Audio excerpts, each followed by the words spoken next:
इस सेशन में हम देखेंगे मुख्य इंटरफेस के बारे में कोरल एक्सेट के। हमने पिछले सेशन में देखा किस प्रकार हमने वेलकम स्क्रीन के भागों को जाना। वेलकम स्क्रीन जब आप पहली बार सॉफ्टवेयर ओपन करते हैं तो आपके पास अवेलेबल रहती है, परंतु अब हम बात करते हैं मेन इंटरफेस की, जो कि कोरल का मुख्य भाग है जहां हमने कार्य करना होता है।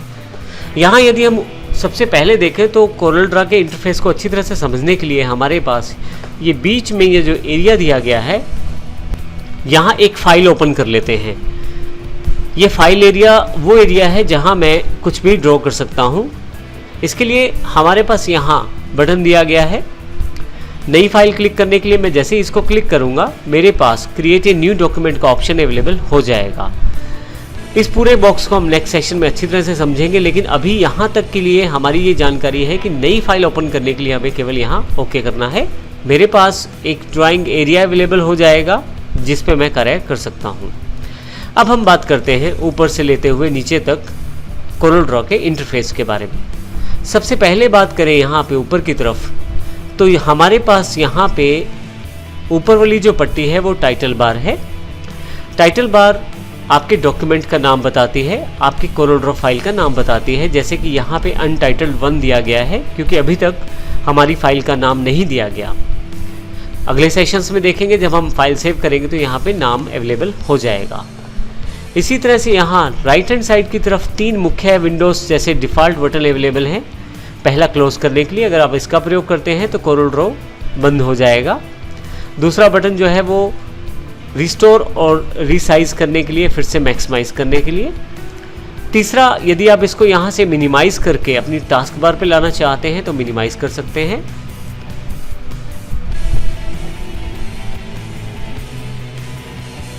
तीसरा बटन आप यदि इसको मिनिमाइज करना चाहते हैं तो यहाँ पे क्लिक करें तो आपके पास स्क्रीन से कोरल ड्रॉ सॉफ्टवेयर हट जाएगा और नीचे टास्क बार में एक बटन के रूप में अवेलेबल हो जाएगा। मैं यहाँ क्लिक करके इसे फिर से मैक्सिमाइज कर सकता हूँ। इसी के साथ आपके पास यहाँ काफ़ी सारी बार्स दी गई हैं टाइटल बार के नीचे। सबसे दूसरे वाली जो बार है वो उसे मेन्यू बार कहते हैं। मेन्यू बार में आप देखें कन्वेंशनल मेन्यूज़ को प्रयोग किया गया है। जैसे फाइल पे क्लिक करते हुए फाइल मेन्यू ओपन हो जाएगा, एडिट पे जाते ही एडिट अवेलेबल हो जाएगा, व्यू पे जाते ही व्यू अवेलेबल हो जाएगा। इस तरह के काफ़ी सारे मेन्यूज़ आपके पास कोरल में अवेलेबल है। लेआउट, ऑब्जेक्ट, इफेक्ट्स इत्यादि। इसी के बिल्कुल नीचे हमारे पास स्टैंडर्ड टूल बार अवेलेबल है।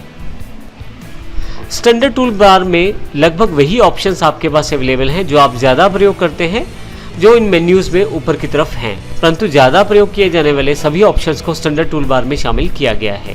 जैसे कि यदि आप नई फाइल बनाना चाहते हैं तो यहाँ क्लिक कर सकते हैं, और यदि आप चाहें तो फाइल में न्यू पर भी क्लिक कर सकते हैं, परंतु फाइल में न जाना पड़े इसके लिए यहाँ पे ये बटन दे दिया गया है। इसी तरह से फाइल को खोलने के लिए ओपन, सेव, प्रिंट इत्यादि काफ़ी सारे बटन यहाँ पे अवेलेबल हैं। और ये हमारे नॉर्मल टूल्स को रखती है बार अपने पास, इसलिए हम इसे स्टैंडर्ड टूल बार कहते हैं। इसके बिल्कुल नीचे आपके पास प्रॉपर्टी बार अवेलेबल है।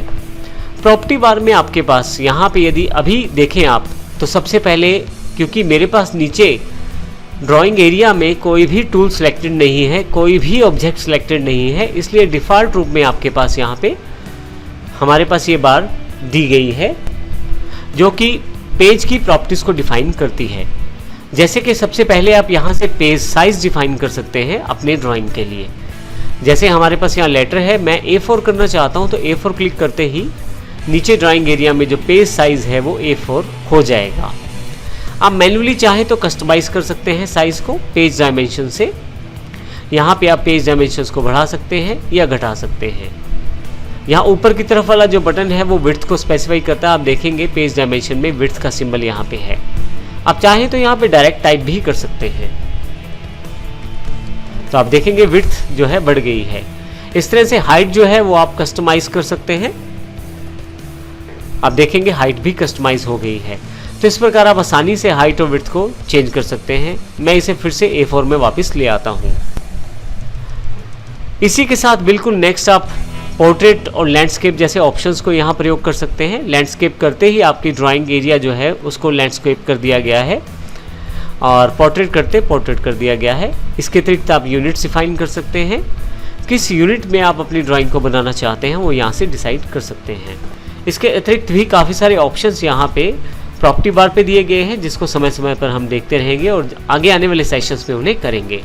यहाँ एक इम्पॉर्टेंट बात बताना जरूरी है, अगर हम कोई ऑब्जेक्ट ड्रॉ करें, जैसे मैं रेक्टेंगुलर ऑब्जेक्ट ड्रॉ कर लेता हूँ, तो यहाँ पे यदि अब देखें तो आपके पास जो ऑब्जेक्ट सिलेक्टेड है उससे रिलेटेड प्रॉपर्टीज़ को यहाँ डिफाइन किया गया है। इन सभी प्रॉपर्टीज़ को हम रेक्टेंगुलर के साथ अवश्य करेंगे। यहाँ पे हमें ये जानकारी देना ज़रूरी है कि प्रॉपर्टी बार जो रहती है वो आप किस ऑब्जेक्ट को सिलेक्ट करते हैं और किस तरह से उसको सिलेक्शन में लाया जाता है, किस टूल के साथ लाया जाता है, उसके अनुसार यहाँ पे प्रॉपर्टीज़ को डिफाइन करता है। जैसे उदाहरण के लिए यहाँ से एलिप्स टूल सेलेक्ट कर लेता हूँ और जैसे ही मैं यहाँ ड्रॉ करना शुरू करता हूँ एलिप्स टूल को, तो आप ऊपर की तरफ यदि देखें तो सभी प्रॉपर्टीज एलिप्स टूल से रिलेटेड अवेलेबल हुई है यहाँ पे। तो इस प्रकार जिस प्रकार का आप ऑब्जेक्ट सेलेक्ट करेंगे, जिस प्रकार का टूल सेलेक्ट करेंगे, उसके अनुसार ही प्रॉपर्टी बार आपको टूल्स दिखाएगी।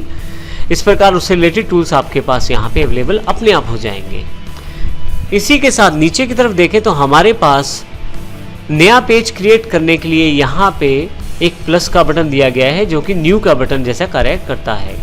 जब भी आप किसी फाइल को ओपन करते हैं तो वो अनटाइटल्ड के नाम से ओपन होती है। आप जब फाइल सेव करेंगे तो इसका नाम वो हो जाएगा जो आप रखेंगे। नीचे की तरफ डिफ़ॉल्ट रूप में एक पेज दिया गया है। आप चाहें तो यहाँ से पेज को ऐड भी कर सकते हैं। इसके लिए आपको केवल यहाँ से पेज ऐड करना है। इस बटन पे क्लिक करते ही पेज 2 अवेलेबल हो जाएगा। ये पेज 1 अलग पेज है और पेज 2 अलग पेज है। फिर से क्लिक करने पर पेज 3 क्लिक हो जाएगा। आप अपनी आवश्यकता अनुसार इन पेजेस को प्रयोग कर सकते हैं। इसी के साथ यदि आप नई फाइल बनाना चाहते हैं तो आप केवल इस प्लस पे क्लिक करें, आपके पास एक नया कोरल डॉक्यूमेंट अवेलेबल हो जाएगा। फिर से जैसे हमने देखा था कि यहाँ पे अनटाइटल्ड 2 आ गया है, ओके करते ही बिल्कुल नई एक कोरल फाइल अवेलेबल हो जाएगी। ये अनटाइटल्ड 1 फाइल है जिसमें मेरे पास 3 पेजेस हैं और ये अनटाइटल्ड 2 फाइल है जिसमें मेरे पास केवल 1 पेज है। तो इस सेशन में हमने जानकारी ली हमारी title bar, menu bar, standard tool bar और प्रॉपर्टी बार के बारे में जानकारी ली। हमने ये भी देखा किस प्रकार हम अब फाइल्स को यहाँ से बना सकते हैं केवल प्लस के बटन पे क्लिक करते हुए, जो कि न्यू का बटन है हमारे पास कोरल ड्रॉ में। आइए नेक्स्ट सेशन में हम देखेंगे कौन कौन से और पार्ट्स हैं कोरल ड्रॉ के जो बहुत इंपॉर्टेंट है और इंटरफेस से जुड़े हुए हैं।